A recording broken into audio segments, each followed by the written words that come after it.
अस्सलाम वालेकुम, hi and hello and sports pulse में आप सबको खुशामदीद कहती हूँ। कैसे हैं आप सब जनाब, कैसे मिजाज हैं आप सबके। और जी, नया साल, new year is just around the corner. और जब नया साल शुरू होता है हम सब कुछ गोल्स बनाते हैं, कुछ टारगेट सेट करते हैं अपने लिए, कुछ ऐसे काम करने की प्लानिंग करते हैं जो कि हम अगले साल करना चाहते हैं। और मैंने आपसे लास्ट वीडियो में पूछा था कि आप नेक्स्ट ईयर में यानी 2024 में क्या करना चाहते हैं। जिन लोगों ने जनाब जवाबात दिए, कमेंट्स किए, उनका बेहद शुक्रिया। और हमारी दुआ है कि आप लोगों ने जो भी प्लानिंग की है, अल्लाह पाक आप सबको उनमें जनाब कामयाब करें। सो जनाब, ये जो नया साल है ये तो शुरू होने ही वाला है, लेकिन हम इस नए साल में टेस्ट सीरीज़ के अंदर ही एंटर हो जाएंगे, क्योंकि जो टेस्ट सीरीज़ है वो पाकिस्तान वर्सेस ऑस्ट्रेलिया भी जारी है। और दूसरी जानिब MCG से जब हम साउथ अफ्रीका आते हैं तो साउथ अफ्रीका में सेंचुरियन में इंडिया वर्सेस साउथ अफ्रीका की जो दो टीमें हैं इनके दरमियान भी मार्का जारी है। अच्छा, ये जो दोनों मैचेस हैं ये दोनों एशियन टीम्स के लिए बेहद ज़रूरी हैं। पाकिस्तान की बात की जाए तो जनाब 28 साल हो गए, कोई टेस्ट मैच नहीं जीता है ऑस्ट्रेलिया से। यानी मैंने अपनी लाइफ में अभी तक ऑस्ट्रेलिया को नहीं देखा कि पाकिस्तान ने हराया हो टेस्ट मैच। और जबकि जब हम इंडिया की बात करते हैं, दूसरी एशियन टीम, सो जनाब इंडिया ने अभी तक साउथ अफ्रीका में कोई टेस्ट मैच नहीं हराया है। सो दोनों टीम्स जो हैं उन्होंने सफ़र एक ही तरह से सफ़र का अपने आगाज़ किया। और मज़े की बात यह है कि जो दोनों की इस वक्त पोजीशन है, दोनों टीम्स जो हैं वो आज अपना जो है वो टेस्ट मैच में डे 3 का खेल हुआ। एक टीम अपना जो खेल है वो ख़त्म कर चुकी है, उनकी इनिंग्स ख़त्म हो चुकी है। सो जनाब, जब हम MCG का रुख करते हैं तो वहाँ पर हम देखते हैं कि आज का दिन का जब खेल शुरू हुआ तो 194 पर 6 खिलाड़ी आउट थे। मोहम्मद रिजवान और आमिर जमाल जो थे वो बैटिंग कर रहे थे। और कल जब मैं वीडियो रिकॉर्ड कर रही थी तो आप लोगों से कहा भी था कि भाई दुआ करें कि ये जो आमिर जमाल हैं कि मोहम्मद रिजवान का साथ दे जाएं और टीम का जो स्कोर है उसमें इजाफा कर जाएं। लेकिन यहाँ पर तो उल्टा हो गया भाई, मोहम्मद रिजवान 42 बनाकर आउट हो गए, लेकिन आमिर जमाल 33 पर नॉट आउट रहे। और इस तरह पाकिस्तान ने 70 रन का इजाफा किया और पाकिस्तान का पहली इनिंग का स्कोर हो गया 264। और जनाब जब ऑस्ट्रेलिया ने अपनी बैटिंग का आगाज़ किया तो being a Pakistani I was very excited, I was very happy कि क्या ज़बरदस्त हमने जनाब बॉलिंग देखी शाहीन शाह अफरीदी और ख़ास कर मीर हमज़ा की जानिब से, कि जिन्होंने अपने इंटरनेशनल करियर की अभी तक बेस्ट बॉलिंग की। और जी 1911 के बाद, बिल्कुल 1911 के बाद ऐसा हुआ कि ऑस्ट्रेलिया की टीम के MCG में पहले 4 खिलाड़ी फ़कत 16 रन बनाकर आउट हो गए। और वहाँ पर ऐसे वो लग रहा था कि अब तो भाई पासा पलट जाएगा और ये मैच तो हम जीत ही जाएंगे। लेकिन हम जैसे ही ये सोचना शुरू करते हैं ना कि अब गेम हमारे हाथ में आ गई है, वहाँ पर ही जनाब कुछ ऐसा हो जाता है कि हम बस ये करके रह जाते हैं। और तब भी ऐसा ही हुआ कि जब मिचेल मार्श का जो कैच है वो ड्रॉप कर दिया अब्दुल्ला शफी ने। अगर हम अब्दुल्ला शफी की बात करें तो अब्दुल्ला शफी ने पर्थ में जनाब, अगर मैं गलत नहीं हूँ तो मेरे ख्याल से उस्मान ख्वाजा का कैच ड्रॉप किया था। फिर इसी मैच में पहली इनिंग में डेविड वार्नर का कैच ड्रॉप किया और अब उन्होंने मिचेल मार्श का कैच ड्रॉप कर दिया। और जब उन्होंने कैच ड्रॉप किया तब मेरे ख्याल से टीम का मजमूई जो स्कोर था वो 40 रन्स था और मिचेल मार्श उस वक्त 20 रन पर मौजूद थे और मिचेल मार्श ने बाद में 96 रन बनाए। और स्मिथ ने जहां पर पाकिस्तान ने एक बड़ी अच्छी बॉलिंग की, वहां पर जनाब मिचेल मार्श ने बड़ा एक वो जो उनकी फाइटिंग नॉक है वो उन्होंने खेली और बड़ा ज़बरदस्त उन्होंने जवाब दिया पाकिस्तान के बॉलर्स को। और स्मिथ ने और मिचेल मार्श ने मिलकर 5वीं विकेट की शराकत में जनाब एक नया रिकॉर्ड कायम कर दिया कि ऑस्ट्रेलिया में जब आपके शुरू के 4 खिलाड़ी आउट हो चुके थे तो ये 5वीं विकेट की पार्टनरशिप में उन्होंने 150 रन बना दिए, 153 रन का इजाफा किया। सो ये जो कैच ड्रॉप हुआ ना, that was the main point. ये वो ऐसा टर्निंग पॉइंट था क्योंकि उसके बाद कोई ऐसा पॉइंट आपके पास आया ही नहीं। उसके बाद 96 बना के मिचेल मार्श आउट हुए।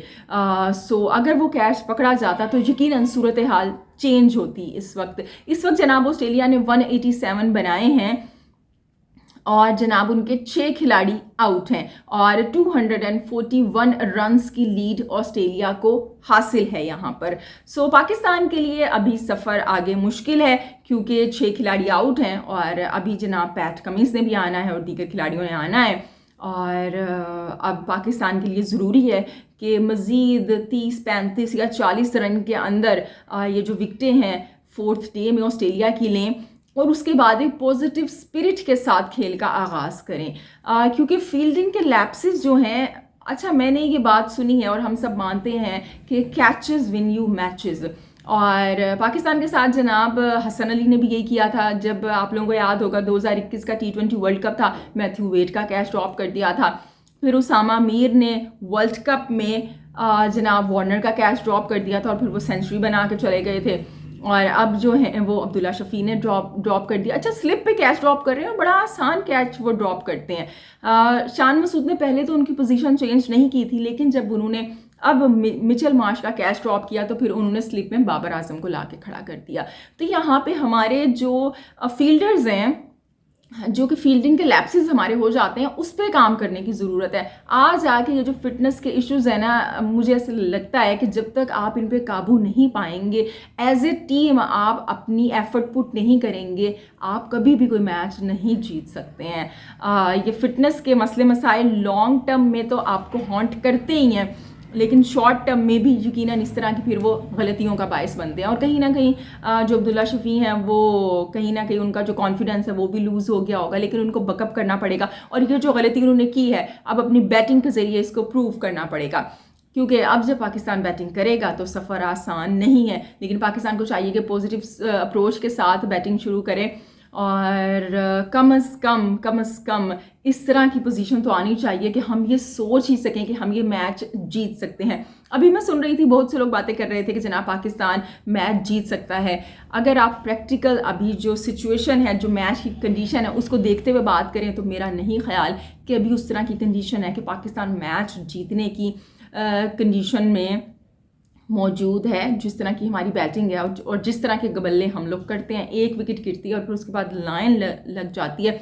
नर्व्स पे कंट्रोल करना बेहद ज़रूरी है पाकिस्तान के लिए अब। और जो बैटर्स हैं, हम दुआ तो करेंगे ही, लेकिन उनसे भी हमारी रिक्वेस्ट है कि जो पहले आप गलतियां करते हुए आउट हुए हैं, कम से कम वो गलतियां आप ना करें। और बाबर आजम की जानिब से हम एक बड़ी नॉक चाहेंगे कि उनको खेलते हुए हम देखें और इस मुश्किल से अपनी टीम को वो निकालें और प्रूव करें कि अगर मुझे वर्ल्ड नंबर 1 कहा जाता है या वर्ल्ड नंबर 2 कहा जाता है या बड़े बल्लेबाजों में मेरा शुमार किया जाता है तो मैं इस काबिल हूँ भाई, मैं ये डिज़र्व करता हूँ। सो ये पाकिस्तान का तो इम्तिहान है ही है, लेकिन बाबर आजम के लिए भी ये एक बड़ा इम्तिहान है। तो जनाब MCG से अब रुख करते हैं सेंचुरियन का। और जब हम साउथ अफ्रीका में आते हैं, सो यहाँ पर पाकिस्तान से फील्डिंग लैप्सेस हो रहे हैं और वहाँ पर इंडिया से फील्डिंग लैप्सेस हो रहे हैं। KL राहुल ने भी एक कैच ड्रॉप कर दिया, अश्विन बॉलिंग कर रहे थे, फिर शुभमन गिल ने कैच ड्रॉप कर दिया।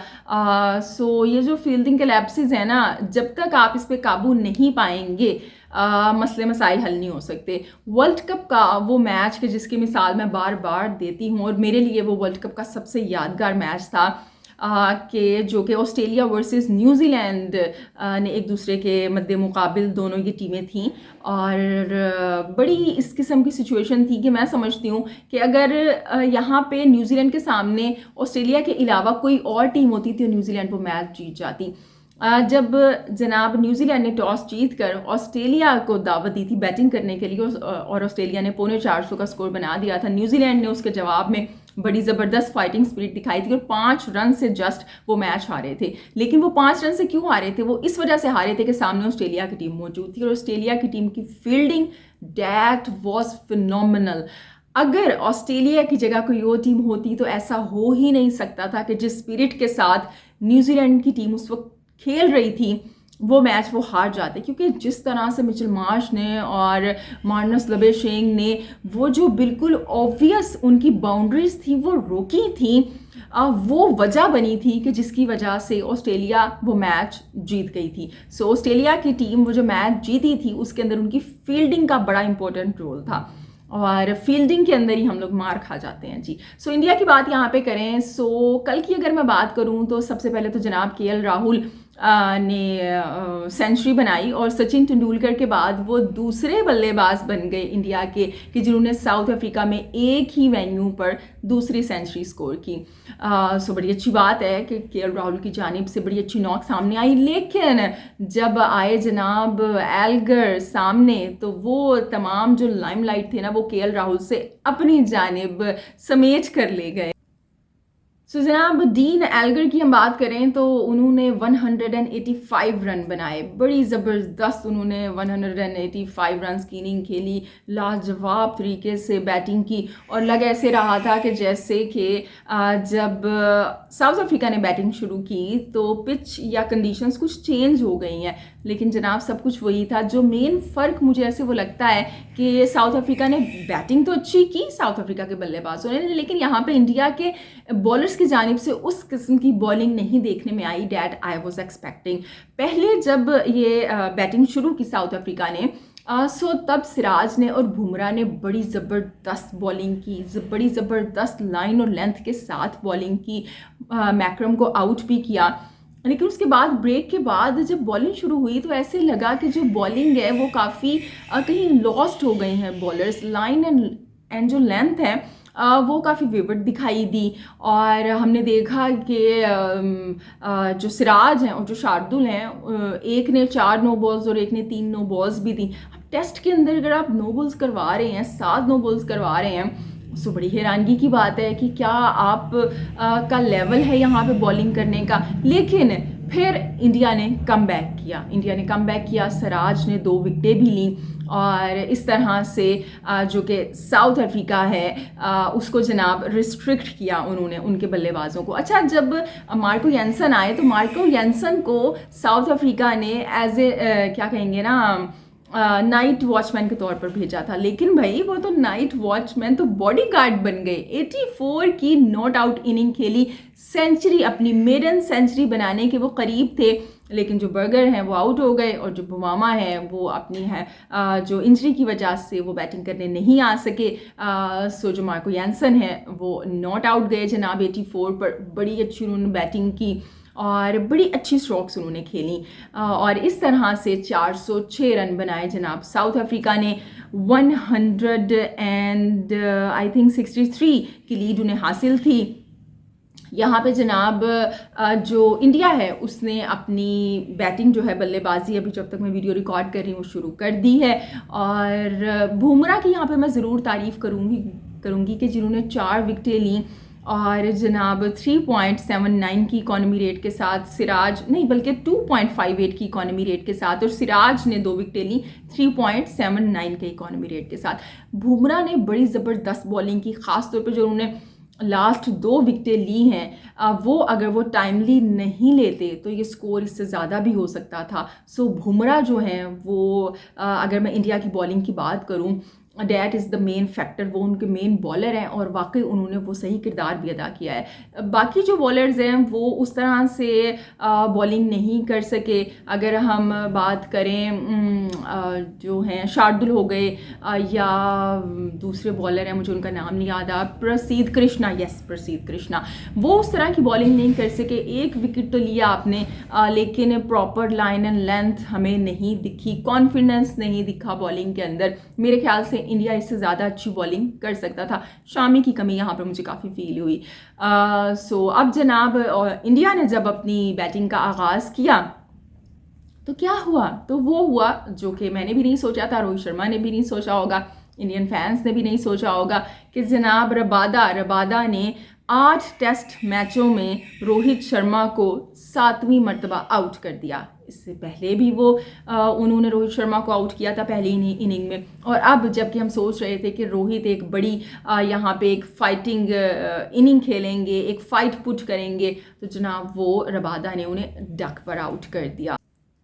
सो जनाब रोहित शर्मा के बाद इस वक्त जायसवाल भी आउट हो चुके हैं, 2 विकेटें इंडिया की गिर चुकी हैं, लेकिन हम उम्मीद करते हैं कि वो जो इंडिया का बैटिंग पावर हाउस है वो सामने आए और कोहली की जानिब से हम एक ज़बरदस्त इनिंग देखें और केएल राहुल एक अगेन फाइटिंग नॉक पुट करें, क्योंकि इंडिया की जो बैटिंग है वो डीप है। आप देखिए शार्दुल ठाकुर भी बड़ी अच्छी बैटिंग कर लेते हैं, सो बैटिंग तो डीप है, लेकिन अब क्या आगे सूरत हाल बनती है, ये साथ साथ जैसे जैसे इनिंग आगे बढ़ेंगी, ये इनिंग्स आगे बढ़ेगी, हमें पता चलेगा। लेकिन अगर मैं ये कहूँ कि पाकिस्तान जो इंडिया है वो तकरीबन एक ही जैसी सिचुएशन में इस वक्त मुब्तला है, तो गलत नहीं होगा। दोनों टीमों को ज़रूरी है कि पॉजिटिव अप्रोच के साथ आगे बढ़े। इंडिया की टीम कहीं ना कहीं प्रेशर में दिखाई दे रही है, और पाकिस्तान की टीम तो वैसे ही ऑस्ट्रेलिया के सामने आके प्रेशर में आ जाती है जब भी ऑस्ट्रेलिया के सामने आती है।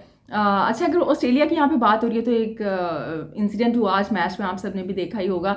अगर नहीं देखा तो मैं आपको यहाँ पे बताती हूँ कि जनाब एक जो एम्पायर हैं, ये जो मैच है वो लेट हो गया थोड़ा सा। ये अब जो डिले हुआ वो किसकी वजह से हुआ?